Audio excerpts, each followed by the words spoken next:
మంత్రి గారు రాకతోటి ఎలా ఉండదు వైసీపీ పట్ల ఎలా ఉండదు?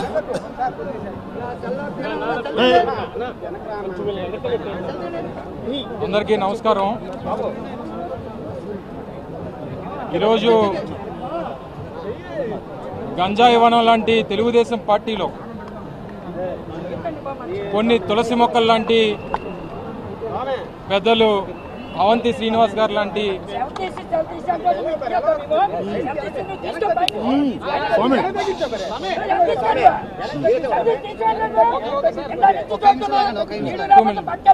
మళ్ళీ మాట్లాడదాం.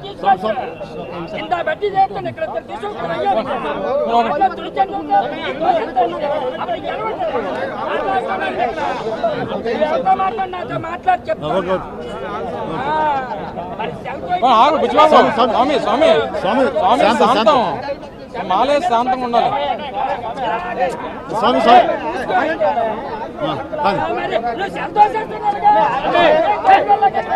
స్వామి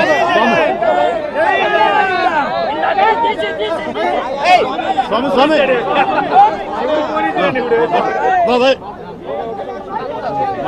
ఈరోజు గంజాయి వనం లాంటి తెలుగుదేశం పార్టీలో తులసి మొక్కలు లాంటి పెద్దలు అవంతి శ్రీనివాస్ గారు దాదాపు మరో 4 నెలలు ఆయన పార్లమెంటు పదవి ఉన్నప్పటికీ, జూన్ 2వ తారీఖు వరకు ఆయనకి పార్లమెంట్ పదవి ఉన్నప్పటికీ జగన్మోహన్ రెడ్డి గారి సిద్ధాంతాలు నమ్మి ఈ రాష్ట్రానికి జగన్మోహన్ రెడ్డి గారి తాలూకా నాయకత్వం అవసరం అని చెప్పి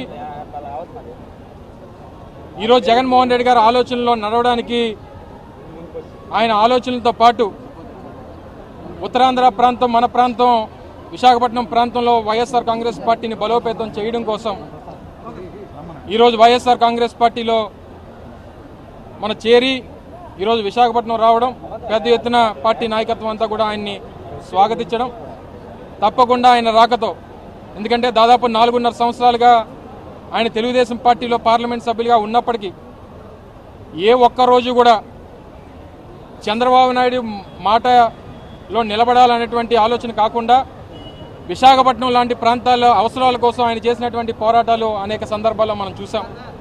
గతంలో రైల్వే జోన్ అంశాల మీద తెలుగుదేశం పార్టీ నాయకత్వం ఆయన మందలించినప్పటికీ, లేదు నేను ఈ ప్రాంతంలో పార్లమెంట్ సభ్యుడిగా ఉన్నటువంటి తరుణంలో ఈ ప్రాంతం కోసం పోరాటం చేయాలనేటువంటి ఒక ఆలోచనతో పార్టీ తాలూకా ఆలోచనలు పక్కన పెట్టి ఈ ప్రాంత ప్రజల తాలూకా అవసరాల కోసం ఆయన చేసినటువంటి పోరాటాలను తప్పకుండా ఈ ప్రాంత ప్రజలు ఆయన విశ్వసిస్తూ ఉన్నారు.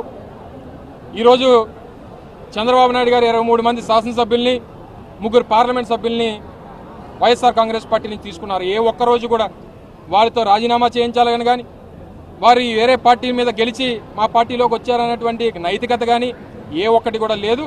ఈరోజు పెద్దల అవంతి శ్రీనివాస్ గారు ఆయన రాజీనామా స్పీకర్ ఫార్మాట్లో చేసి వైఎస్ఆర్ కాంగ్రెస్ పార్టీలో చేరినటువంటి నైతికత ఉన్నటువంటి అవంతి శ్రీనివాస్ గారి గురించి ఆయన మాట్లాడినటువంటి మాటలు చూస్తే ఇందాక ఆయన చెప్పినట్టు దెయ్యాలు వేదాల వల్లించినట్టుగా ఉన్నాయి. ఇంక ఎవరు కూడా తప్పకుండా ఈ ప్రాంత ప్రజలు అవంతి శ్రీనివాస్ గారు రాకతో వైఎస్ఆర్ కాంగ్రెస్ పార్టీ మరింత బలోపేతమైందని చెప్పి విశ్వసిస్తూ ఉన్నాం. తప్పకుండా ఆయన తాలూకా మంచి మనసు, ఆయన తాలూకా నాయకత్వం ఈ ప్రాంతంలో వైఎస్ఆర్ కాంగ్రెస్ పార్టీకి ఉపయోగపడుతుందని చెప్పి పూర్తిగా విశ్వసిస్తూ ఆయన రాకని హృదయపూర్వకంగా వైఎస్ఆర్ కాంగ్రెస్ పార్టీ జిల్లా తరఫున హృదయపూర్వకంగా స్వాగతిస్తా ఉన్నాం.